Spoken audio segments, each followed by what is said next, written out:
Friends, स्वागत है इस चैनल पर। आज के इस वीडियो में हम लोग देखने वाले हैं Bihar BSSC special polity class. आप लोग जान रहे हैं फ्रेंड्स कि ये वीडियो जो है पॉलिटी, हिस्ट्री और ज्योग्राफी से इस चैनल पर प्रतिदिन आ रहा है। तो आप लोग इस चैनल से जुड़ें और इन प्रश्नों को देखें। ये सारे प्रश्न जो हैं बीएसएससी में पूछे गए प्रश्न हैं और इन प्रश्नों के अलावा हम उन प्रश्नों को भी देखेंगे जिन्हें बीएसएससी में पूछे जाने की संभावना है। चलिए फ्रेंड्स, प्रश्न शुरू करते हैं। देखिए, प्रश्न पूछा गया है कि हिंदू कार सेवकों के द्वारा बाबरी मस्जिद पर कब हमला किया गया था। तो आप लोग जानते हैं कि 6 दिसंबर 1992 को हिंदू कार सेवकों के द्वारा बाबरी मस्जिद पर हमला किया गया था। ठीक है, ये याद रखिएगा, इम्पोर्टेंट घटना है। अगला बताते हैं, गोधरा कांड भी पूछा जाता है। तो गोधरा कांड जो है 27 फरवरी 2002 को गुजरात के गोधरा शहर में हुआ था। इसमें ये था कि गोधरा के मुस्लिम लोगों के द्वारा एक ट्रेन को फूंक दिया गया था जिसमें अधिकतर हिंदू लोग सवार थे। तो ये घटना कब घट रहा था? 27 फरवरी 2002 को गुजरात के गोधरा में। ये दोनों घटना इंपॉर्टेंट है, याद रखिएगा। चलिए अगला प्रश्न देखिए। ये भी डेट याद रखिएगा कि 25 जून 1975 को भारत में इंदिरा गांधी के द्वारा राष्ट्रीय आपातकाल लगाया गया था। और ये भी डेट याद रखिएगा कि 5 जून 1974 को जयप्रकाश नारायण के द्वारा संपूर्ण क्रांति की शुरुआत पटना के गांधी मैदान से किया गया था। ठीक है फ्रेंड्स, तो हम लोग प्रश्नों को इस तरह देखेंगे कि इनसे बनने वाले और भी बाकी प्रश्न भी बन जाएंगे। ठीक है फ्रेंड्स, तो चलिए हम लोग नेक्स्ट प्रश्न देखते हैं। देखिए, प्रश्न पूछा गया है कि राष्ट्रसंघ का स्थापना कब किया गया था। आप लोग जानते हैं फ्रेंड्स कि अंतर्राष्ट्रीय शांति सुरक्षा को बनाए रखने के लिए 10 जनवरी 1920 को, यानी कि प्रथम विश्व युद्ध के बाद 1920 को जो है राष्ट्रसंघ का स्थापना वुड्रो विल्सन के द्वारा किया गया था और इसका मुख्यालय जेनेवा में था। लेकिन आप लोग जानते हैं फ्रेंड्स कि राष्ट्रसंघ का असफलता ने द्वितीय विश्व युद्ध को शुरू कर दिया। इस कारण राष्ट्रसंघ को नष्ट कर दिया गया। तो याद रखिएगा कि राष्ट्रसंघ का स्थापना 10 जनवरी 1920 को हुआ था। प्रथम विश्व युद्ध जैसे फिर दूसरा विश्व युद्ध नहीं हो, इसको रोकने के लिए कब किया गया था? तो 10 जनवरी 1920 को। ठीक है फ्रेंड्स, और इसके संस्थापक भी पूछा जाता है फ्रेंड्स कि राष्ट्रसंघ का स्थापना किसने किया था? वुड्रो विल्सन ने। और इसका मुख्यालय भी पूछा जाता है फ्रेंड्स, तो इसका मुख्यालय कहाँ है? तो जिनेवा है। ये याद रखना है। अगला आप लोग को याद रखना है कि द्वितीय विश्व युद्ध के बाद एक और संघ का स्थापना किया गया था जिसका नाम था संयुक्त राष्ट्र संघ। उसका स्थापना 25 अक्टूबर 1945 को किया गया था, जिसे हम लोग संक्षिप्त में यूएनओ कहते हैं और इसका मुख्यालय न्यूयॉर्क है। 25 अक्टूबर को आप लोग जानते हैं संयुक्त राष्ट्र दिवस भी मनाया जाता है। और संयुक्त राष्ट्र संघ के बारे में आप लोग जानते हैं कि संयुक्त राष्ट्र संघ के 6 अंग हैं। ठीक है फ्रेंड्स, और यूएनओ आप लोग जानते हैं कि द्वितीय विश्व युद्ध के बाद इसको स्थापित किया गया और भविष्य में इस प्रकार की युद्ध कोई ना हो, अंतर्राष्ट्रीय शांति सुरक्षा बना रहे, इसके लिए संयुक्त राष्ट्र संघ की स्थापना किया गया था। ठीक है फ्रेंड्स, एक और संस्था का स्थापना याद रखिएगा। यूनेस्को का स्थापना 16 नवंबर 1945 को हुआ था और इसका मुख्यालय पेरिस में है। ठीक है फ्रेंड्स, सितंबर 1920 में, ये भी आप लोग याद रखिएगा, ओपेक जो संस्था है, पेट्रोलियम निर्यातक देशों का संगठन, इसका जो है स्थापना सितंबर 1960 में किया गया था जिसका मुख्यालय वियना है। ठीक है, चलिए हम लोग नेक्स्ट देखते हैं। देखिए, प्रश्न पूछा गया है कि सीटीबीटी का गठन कब किया गया था। देखिए, सीटीबीटी का पूरा नाम पहले आप लोग याद रखिए। सीटीबीटी का पूरा नाम जो है होता है friends comprehensive test ban treaty, यानी कि व्यापक परमाणु परीक्षण प्रतिबंध संधि। ठीक है, व्यापक परमाणु परीक्षण प्रतिबंध संधि। ठीक है, तो ये संधि कब हुआ था? याद रखना है कि 24 सितंबर 1996 को सीटीबीटी का संधि हुआ था। 71 देशों ने इस संधि पर हस्ताक्षर किया था, लेकिन भारत ने इस संधि पर हस्ताक्षर नहीं किया। ठीक है, और भारत सीटीबीटी का सदस्य भी नहीं है, याद रखिएगा। यहाँ से एक और प्रश्न याद रखिएगा, पूछा जाए कि बताइए भारत में पहला परमाणु परीक्षण कब हुआ था, क्योंकि CTBT जो है परमाणु परीक्षण प्रतिबंध संधि, यानी परमाणु परीक्षण के लिए प्रतिबंध करने के लिए संधि एक था। तो भारत ने अपना पहला परमाणु परीक्षण कब किया था, ये इंपॉर्टेंट प्रश्न बनता है। ये आपको याद रखना है कि भारत ने अपना पहला परमाणु परीक्षण 18 मई 1974 को राजस्थान के पोखरण के रेगिस्तान में किया था, और इस ऑपरेशन का नाम ऑपरेशन स्माइलिंग बुद्धा था। ठीक है फ्रेंड्स, दूसरा जो परमाणु परीक्षण भारत के द्वारा किया गया था राजस्थान के पोखरण के रेगिस्तान में ही किया गया था 11 मई 1998 को, और इस ऑपरेशन का नाम था ऑपरेशन स्माइलिंग बुद्धा। देखिए CTBT का जो संधि किया गया था, ये किया गया था 24 सितंबर 1996 को, लेकिन इसके तहत परमाणु परीक्षणों को प्रतिबंधित किया गया था। लेकिन भारत के द्वारा 1998 में इस संधि के खिलाफ होकर दूसरा परमाणु परीक्षण किया गया था 11 मई 1998 को। ये इम्पोर्टेंट है, आप लोग याद रखिएगा। एक और याद रखिएगा, जब परमाणु प्रौद्योगिकी को बढ़ावा के लिए एक संस्था स्थापित किया गया था 30 जुलाई 1957 को, उस संस्था का नाम क्या है, तो देखिए उस संस्था को IAEA के नाम से जाना जाता है। चलिए इसके बारे में बताते हैं। अंतर्राष्ट्रीय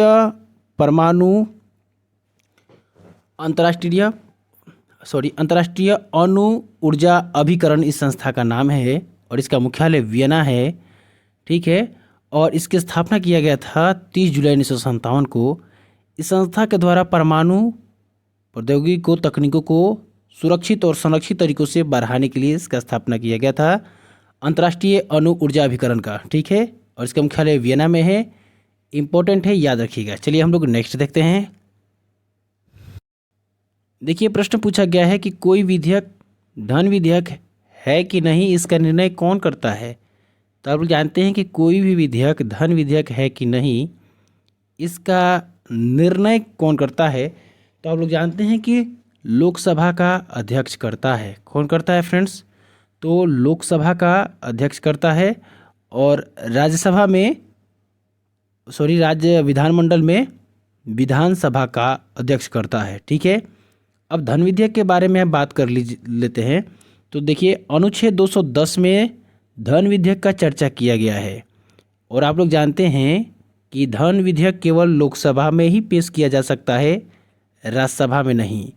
और आपको ये भी बात याद रखना है कि धन विधेयक राज्यसभा को जब दिया जाता है तो उसको 14 दिनों के अंदर पास करना होता है। अगर नहीं पास करता है तो वह स्वतः ही पास हो जाता है, याद रखना है। देखिए धन विधेयक और वित्त विधेयक दोनों अलग हैं। वित्त विधेयक का वर्णन अनुच्छेद 217 में है। तो देखिए फ्रेंड्स, हम शांति से बता रहे हैं, सारे प्रश्नों को आप लोग अच्छे से सुने और याद करते चलें, और हो सके तो इसे लिखते भी चलें। ठीक है फ्रेंड्स, चलिए हम लोग नेक्स्ट देखते हैं। देखिए प्रश्न पूछा गया है कि भारत के राष्ट्रपति अपना त्यागपत्र किसे सौंपते हैं। तो आपको पता होगा कि भारत के राष्ट्रपति अपना त्यागपत्र उपराष्ट्रपति को सौंपते हैं। और आप लोग जानते हैं कि उपराष्ट्रपति का वर्णन, यानी भारत के एक उपराष्ट्रपति होंगे, अनुच्छेद 63 के तहत ये वर्णित है कि भारत के एक उपराष्ट्रपति होंगे। उपराष्ट्रपति ये जो होते हैं ये राज्यसभा के पदेन सभापति होते हैं, ये याद रखना है। उपराष्ट्रपति बनने के लिए न्यूनतम आयु राष्ट्रपति के ही समान लगभग 35 वर्ष होना चाहिए, कम से कम 35 वर्ष। ठीक है, और राष्ट्रपति के लिए भी 35 वर्ष। लोकसभा के सदस्य के लिए फ्रेंड्स न्यूनतम 25 और राज्यसभा के लिए 30, ये याद रखिएगा, प्रश्न पूछे जाते हैं इनसे। ठीक है फ्रेंड्स, चलिए हम लोग अगला देखते हैं। देखिए प्रश्न पूछा गया है कि निम्न में से कौन प्रत्यक्ष कर का उदाहरण है। देखिए फ्रेंड्स, एक ट्रिक देते हैं जिससे आपको याद कर लेना है कि कौन सा अप्रत्यक्ष कर का उदाहरण है, तो उसके बाद आप लोग प्रत्यक्ष कर का उदाहरण तो बता ही सकते हैं। तब सीमा की उत्पाद बिकी, तब सीमा जी की उत्पाद बिकी, याद रखना है, तब सीमा जी की उत्पाद बिकी, उत्पाद यानी प्रोडक्ट बिकी। तो यहाँ से एक ट्रिक है, याद हो जाएगा। देखिए त से तट कर जो है ये प्रत्यक्ष कर का अप्रत्यक्ष का उदाहरण है। देखिए फ्रेंड्स, हमें ये जो ट्रिक दे रहे हैं ये अप्रत्यक्ष कर का दे रहे हैं। तब सीमा जी की उत्पाद बिक्री, जैसे त से तट कर, ब से बाजार कर, सी से सीमा कर और सेवा कर, म से मनोरंजन कर, जी से जीएसटी कर और उत्पाद से उत्पाद कर और बिक्री से बिक्री कर। ये सब किस कर का उदाहरण है फ्रेंड्स? तो ये है अप्रत्यक्ष कर का उदाहरण। ठीक है, तो अब हम लोग इसमें से मिलाते हैं। देखिए, सीमा कर, मनोरंजन कर और उत्पाद कर, ये तीनों जो कर हैं ये अप्रत्यक्ष कर का उदाहरण है, प्रत्यक्ष कर का उदाहरण नहीं है। प्रत्यक्ष कर का उदाहरण मृत्यु होगा, मृत्यु कर, उपहार कर, भू राजस्व कर, ठीक है, संपत्ति कर, धन कर, ये सारे जो हैं ये प्रत्यक्ष कर के उदाहरण हैं। ठीक है फ्रेंड्स, तो उम्मीद करते हैं कि ये भी प्रश्न आपको समझ में आया होगा। चलिए हम लोग नेक्स्ट देखते हैं। देखिए, प्रश्न पूछा गया है कि वित्त आयोग के अध्यक्ष को कौन नियुक्त करता है? तो देखिए, वित्त आयोग के अध्यक्ष को अनुच्छेद 280 के तहत, याद रखना है कि अनुच्छेद 280 के तहत भारत के राष्ट्रपति नियुक्त करते हैं। वित्त आयोग के गठन कब किया गया था? तो वित्त आयोग का गठन जो किया गया था 22 नवंबर 1951 को वित्त आयोग का गठन किया गया था। प्रथम वित्त आयोग का गठन कब किया गया था? 22 नवंबर 1951 को किया गया था। और प्रथम वित्त आयोग के अध्यक्ष भी पूछा जाता है फ्रेंड्स, तो कौन थे? केसी नियोगी थे। प्रथम वित्त आयोग के अध्यक्ष कौन थे? केसी नियोगी थे। क्षितिज चंद्र, केसी का पूरा नाम क्या है? क्षितिज चंद्र नियोगी थे प्रथम वित्त आयोग के अध्यक्ष। वर्तमान में वित्त आयोग के अध्यक्ष जो हैं फ्रेंड्स, वो हैं अरविंद पनगड़िया। अरविंद पनगड़िया जो हैं वर्तमान में वित्त आयोग के अध्यक्ष हैं। ठीक है फ्रेंड्स, उम्मीद करते हैं कि ये वाला भी प्रश्न आपको समझ में आया होगा। ठीक है, तो वित्त आयोग का स्थापना कब किया गया था? तो 22 नवंबर 1951 को। वित्त आयोग के अध्यक्ष को कौन नियुक्त करते हैं? राष्ट्रपति नियुक्त करते हैं। अनुच्छेद कितने के तहत? 280 के तहत। और प्रथम वित्त आयोग के अध्यक्ष कौन थे? तो केसी नियोगी यानी क्षितिज चंद्र नियोगी थे। और वर्तमान में कौन हैं? अरविंद पनगड़िया हैं। 16वें वित्त आयोग के अध्यक्ष कौन हैं? तो अरविंद पनगड़िया हैं, ये याद रखना है। चलिए हम लोग नेक्स्ट देखते हैं। देखिए, प्रश्न पूछा गया है, इम्पोर्टेंट प्रश्न है, पूछा गया है कि जातीय संसद किस देश की संसद का नाम है? तो आप लोग जानते हैं कि जातीय संसद जो है बांग्लादेश के संसद का नाम है। उसी तरह भारत के संसद को संसद ही कहा जाता है, ये याद रखना है। लेकिन पाकिस्तान के संसद को मजलिस अल शूरा कहा जाता है, मजलिस अल शूरा। और चीन के संसद को कहा जाता है national people's congress, national people's congress. उसी तरह भूटान के संसद को याद रखिएगा, तोसोगुडू कहा जाता है, तोसोगुडू कहा जाता है। उसी तरह इजराइल के संसद को याद रखिएगा, नेसेट कहा जाता है फ्रेंड्स। क्या कहा जाता है? नेसेट कहा जाता है इजराइल के संसद को। ठीक है, तो इतना ही रहने देते हैं इस प्रश्न के लिए। चलिए हम लोग नेक्स्ट देखते हैं। देखिए फ्रेंड्स, प्रश्न पूछा गया है कि महान्यायवादी की नियुक्ति कौन करता है?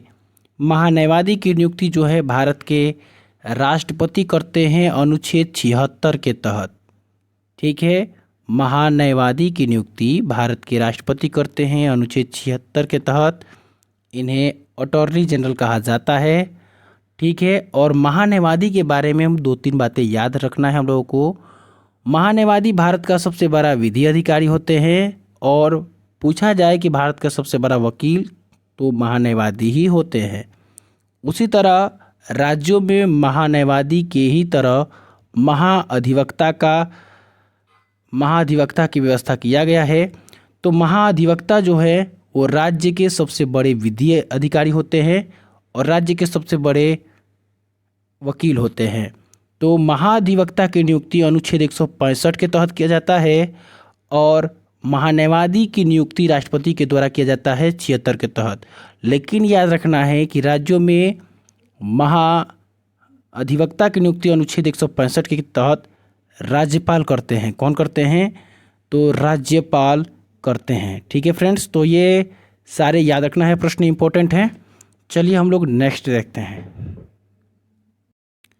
देखिए प्रश्न पूछा गया है कि भारतीय वायुसेना दिवस कब मनाया जाता है। देखिए हम जितने भी यहाँ दिवस दिए हैं सारे एग्जाम में पूछे जाते हैं, तो इन प्रश्नों को आप लोग देखें ठीक से। भारतीय वायुसेना दिवस जो है 8 अक्टूबर को मनाया जाता है वायुसेना दिवस, 4 दिसंबर को नौसेना दिवस, 22 अप्रैल को पृथ्वी दिवस और 15 जनवरी को थल सेना दिवस। तो थल सेना दिवस याद रखिएगा 15 जनवरी, नौसेना दिवस 4 दिसंबर और वायुसेना दिवस 8 अक्टूबर याद रखना है, और 22 अप्रैल को पृथ्वी दिवस, ठीक है। और 22 मार्च को जल जीवन हरियाली दिवस और बिहार दिवस, ये इंपॉर्टेंट है। चलिए हम लोग नेक्स्ट देखते हैं। देखिए प्रश्न पूछा गया है कि किसी राज्य में विधानसभा में कम से कम कितने सदस्य हो सकते हैं। तो किसी भी राज्य में विधानसभा में कम से कम, अधिक से अधिक नहीं पूछा गया है, कम से कम, तो विधानसभा में 60 हो सकते हैं। कितने फ्रेंड्स? 60 हो सकते हैं। और अधिकतम पूछा जाए तो कितने हो सकते हैं? तो 500 तक हो सकते हैं। अधिकतम विधानसभा में विधानसभा सदस्यों की संख्या कितना हो सकता है? 500। और वहीं पर पूछा जाए कि विधान परिषदों की संख्या कम से कम कितना हो सकता है, तो विधान परिषदों की संख्या 40 हो सकता है। और अधिक से अधिक वहाँ की विधानसभाओं से 1/3 से अधिक हो सकता है। कम से कम 40 विधान परिषद के लिए, और विधान परिषद में अधिकतम 1/3 से अधिक वहाँ की विधानसभा के सदस्यों की संख्या से। तो इम्पोर्टेंट है, ये भी याद रखिएगा। और विधानसभा का वर्णन अनुच्छेद 100, देखिए विधानमंडल का वर्णन अनुच्छेद 168 में, विधान परिषद का वर्णन 169 में, और विधानसभा का वर्णन 170 में किया गया है। ये इंपॉर्टेंट अनुच्छेद हैं, याद रखिएगा। चलिए हम लोग नेक्स्ट देखते हैं। देखिए प्रश्न पूछा गया है कि गवर्नर द्वारा जारी किया गया अध्यादेश, यानी कि राज्यपाल के द्वारा जारी किया गया अध्यादेश किसके द्वारा मंजूर किया जाता है। तो आप लोग जानते हैं कि राज्यपाल के द्वारा जारी किया गया अध्यादेश विधानमंडल के द्वारा मंजूर किया जाता है। अनुच्छेद याद रखिएगा, अनुच्छेद 213 में इसका वर्णन है कि राज्यपाल के द्वारा जारी किया गया अध्यादेश विधानमंडल के द्वारा मंजूर किया जाता है। अनुच्छेद 213 में इसका वर्णन है। सेम इसी प्रकार का एक और प्रश्न बनता है, पूछा जाता है कि राष्ट्रपति द्वारा जारी किया गया अध्यादेश किसके द्वारा मंजूर किया जाता है। तो यहाँ विधानमंडल था, तो यहाँ होगा संसद के द्वारा मंजूर किया जाता है। कि राष्ट्रपति द्वारा जारी किया गया अध्यादेश किसके द्वारा मंजूर किया जाता है, तो संसद के द्वारा। और ये कितने अनुच्छेद कितना में वर्णित है इसका, तो अनुच्छेद 123 में इसका वर्णन है। अनुच्छेद 123 में इसका वर्णन है, याद रखिएगा। विधानमंडल में मंजूर किया जाता है गवर्नर द्वारा जारी किया गया अध्यादेश, तो इसका वर्णन 213 में है। और राष्ट्रपति द्वारा जारी किया गया अध्यादेश संसद में मंजूर होता है, इसका वर्णन 123 में है, याद रखना है। ठीक है फ्रेंड्स, चलिए हम लोग नेक्स्ट देखते हैं। देखिए प्रश्न पूछा गया है कि परमाणु अप्रसार संधि किस वर्ष हुआ था। आपको पता है कि परमाणु अप्रसार संधि 68 में हुआ था, 1968 में, लेकिन लागू हुआ था 1970 में। ये इंपॉर्टेंट प्रश्न है, ऐसे प्रश्न संक्षिप्त में भी पूछा जा सकता है। ये पूछा जा सकता है कि एनपीटी ट्रीटी मतलब किस वर्ष हुआ था, तो 1968 में हुआ था, लागू हुआ था 1970 में। यहाँ से एक बहुत ही इंपॉर्टेंट प्रश्न पूछा जाता है कि भारत ने किस वर्ष परमाणु अप्रसार संधि का विरोध करना शुरू किया। तो 2001 में शुरू किया। भारत ने किस वर्ष परमाणु अप्रसार संधि का विरोध करना शुरू किया, 2001 में शुरू किया। ठीक है, ये याद रखना है, इम्पोर्टेंट है। चलिए हम लोग नेक्स्ट देखते हैं। देखिए प्रश्न पूछा गया है कि राष्ट्रीय आपातकाल के समय भारत के राष्ट्रपति कौन थे। तो राष्ट्रीय आपातकाल के समय भारत के राष्ट्रपति फरुखुद्दीन अली अहमद थे, और इंदिरा गांधी के समय ये राष्ट्रीय आपातकाल लगाया गया था। राष्ट्रीय आपातकाल कब लगाया गया था, तो 25 जून 1975 को लगाया गया था। और हटाया कब गया था, तो 21 मार्च 1977 को हटाया गया था। लगभग 21 महीनों के लिए राष्ट्रीय आपातकाल लगाया गया था। कितने महीनों के लिए, 21 महीनों के लिए इंदिरा गांधी के द्वारा राष्ट्रीय आपातकाल लगाया गया था। अब यहाँ से कुछ अनुच्छेद याद रखना है जो कि एग्जाम में पूछे जाते हैं। देखिए फ्रेंड्स, आपातकाल जो होता है 3 प्रकार का होता है। एक होता है राष्ट्रीय आपातकाल, एक होता है वित्तीय आपातकाल, और एक होता है राज्य में आपातकाल। ठीक है, राज्य में आपातकाल। देखिए, राष्ट्रीय आपातकाल अनुच्छेद 352 के तहत लगाया जाता है और राज्य में आपातकाल अनुच्छेद 356 के तहत लगाया जाता है और वित्तीय आपातकाल अनुच्छेद 360 के तहत लगाया जाता है। याद रखिएगा, लेकिन याद रखना है कि जैसे ही 352 लगता है, राष्ट्रीय आपातकाल जैसे ही लगाया जाता है 352 के तहत, अनुच्छेद 358 स्वतः ही लग जाता है और स्वतंत्रता का अधिकार यानी कि अनुच्छेद 19 स्वतः ही निलंबित हो जाता है। अनुच्छेद 19 जो है स्वतः ही निलंबित हो जाता है। अनुच्छेद 19 स्वतः ही निलंबित हो जाता है, लेकिन राष्ट्रीय आपातकाल के दौरान अनुच्छेद 20 और 21 उसी तरह रहता है। इसमें किसी प्रकार का बदलाव कोई नहीं होता है, ये याद रखना है। ठीक है फ्रेंड्स, इंपॉर्टेंट है। आपको ये भी याद रखना है कि राष्ट्रीय आपातकाल जिस दिन लागू हुआ था उसी दिन जयप्रकाश नारायण के द्वारा यानी कि 25 जून 1975 को ही दिल्ली के रामलीला मैदान से देश में राष्ट्रव्यापी सत्याग्रह का शुरुआत किए थे जयप्रकाश नारायण ने ही। 25 जून 1975 को जिस दिन ये लागू हुआ था। ठीक है, चलिए हम लोग नेक्स्ट देखते हैं। देखिए फ्रेंड्स, बहुत ही अच्छा प्रश्न पूछा गया है कि एशियाटिक सोसाइटी के संस्थापक कौन थे। आप लोग जानते हैं कि एशियाटिक सोसाइटी के संस्थापक कौन थे, तो इसके संस्थापक जो थे फ्रेंड्स विलियम जोन्स थे। जिसकी स्थापना 1784 में किया गया था और कलकत्ता में किया गया था। एशियाटिक सोसाइटी के स्थापना कब किया गया था? 1784 में। और कहाँ पर? तो कलकत्ता में। और किनके द्वारा? तो विलियम जोन्स के द्वारा। ये इंपॉर्टेंट है। ठीक है, यहाँ से 3 प्रश्न पहले याद रखना है। एशियाटिक सोसाइटी तो याद हो गया। थियोसॉफिकल सोसाइटी की स्थापना पूछा जाता है, तो थियोसॉफिकल सोसाइटी की स्थापना जो है वो किया गया था एनी बेसेंट के द्वारा, और भी 2-3 लोग थे। ठीक है, तो एनी बेसेंट अभी याद रखना है। और इसकी स्थापना 1875 में किया गया था। और कहाँ किया गया था? तो इसकी स्थापना न्यूयॉर्क में हुआ था। कहाँ हुआ था? न्यूयॉर्क में हुआ था, अमेरिका में। लेकिन इसका मुख्यालय मद्रास में स्थापित किया गया 1882 में। याद रखना है। ठीक है, बाद में इसका अंतर्राष्ट्रीय मुख्यालय कार्यालय बन गया। ठीक है, कार्यालय स्थापित किया गया 1882 में मद्रास में, और स्थापना 1875 में हुआ था। याद रखना है। अगला, गोपाल कृष्ण गोखले के भी द्वारा एक सोसाइटी की स्थापना किया गया था। इस सोसाइटी का नाम था servant of India society. Servant of India society, जिसकी स्थापना 1905 में किया गया था गोपाल कृष्ण गोखले के द्वारा। तो ये याद रखना है। और मोतीलाल नेहरू और चित्तरंजन दास के द्वारा ही स्वराज दल की स्थापना 1923 में किया गया था। कब किया गया था? 1923 में किया गया था स्वराज दल की स्थापना मोतीलाल नेहरू और चित्तरंजन दास के द्वारा। चलिए हम लोग नेक्स्ट प्रश्न देखते हैं। देखिए, बहुत ही अच्छा प्रश्न पूछा गया है कि भारत का पहला नगर निगम कौन सा था। आप लोग जानते हैं कि 1688 में भारत में पहला नगर निगम मद्रास नगर निगम की स्थापना हुआ था। और यहाँ से एक और प्रश्न बनता है कि भारत का सबसे बड़ा नगर निगम कौन सा है, तो भारत का सबसे बड़ा नगर निगम दिल्ली है। अब देखिए, बिहार से याद रखना है। बिहार का पहला नगर निगम पटना है और बिहार का सबसे बड़ा नगर निगम भी पटना ही है। तो ये इंपॉर्टेंट है, याद रखना है। ठीक है फ्रेंड्स, और आप लोग जानते हैं कि नगर निगमों का चर्चा जो है अनुच्छेद 243 के 9 से 243 में ही किया गया है, याद रखना है। ठीक है, और नगर निगम से संबंधित जो संशोधन है 74वां संविधान संशोधन है। 74वां संविधान संशोधन के तहत नगर निकायों को संवैधानिक दर्जा दिया गया था। तो ये इंपॉर्टेंट है, याद रखिएगा। चलिए हम लोग नेक्स्ट देखते हैं।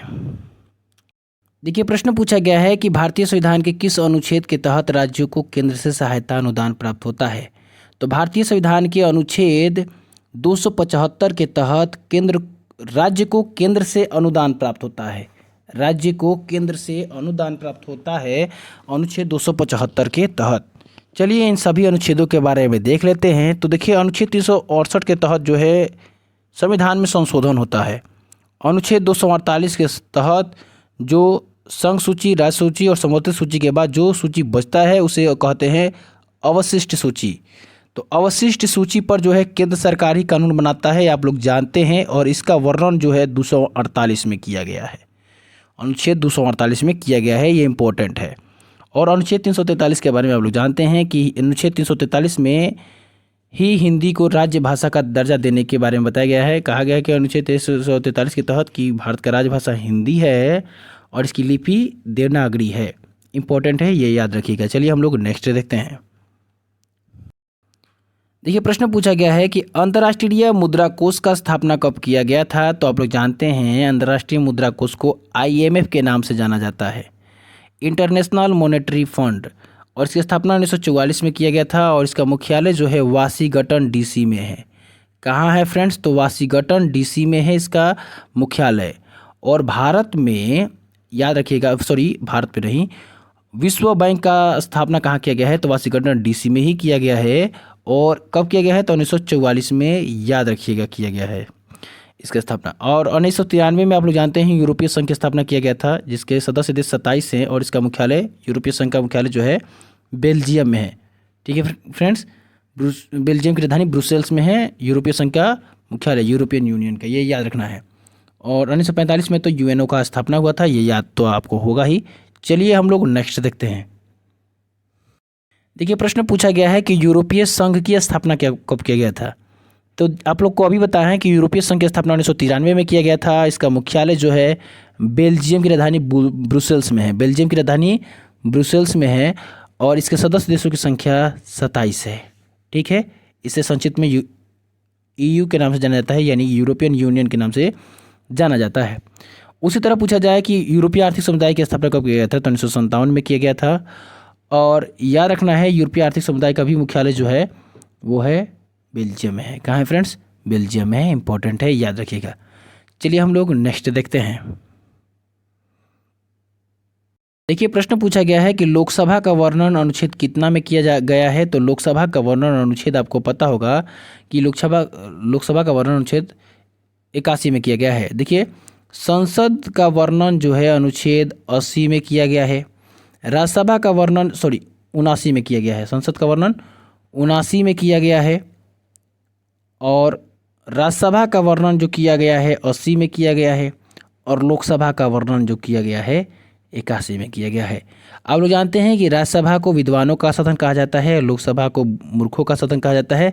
राज्यसभा जो है एक स्थायी सदन है और लोकसभा जो है एक अस्थायी सदन है। ठीक है, और राज्यसभा जो है, याद रखना है कि राज्यसभा के सदस्यों का न्यूनतम आयु, राज्यसभा के सदस्य बनने के लिए न्यूनतम आयु 30 साल है, तो लोकसभा का 25 साल है। राज्यसभा को उच्च सदन भी कहते हैं और लोकसभा को निम्न सदन भी कहते हैं। तो ये सारे कुछ इंपॉर्टेंट प्रश्न हैं, आपको याद रखना है। और संसद की जननी ब्रिटेन को कहा जाता है।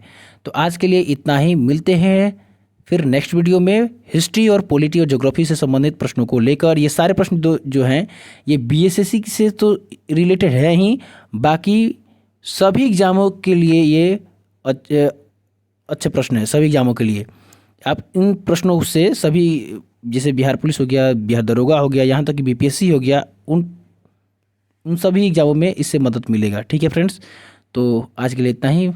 जय हिंद।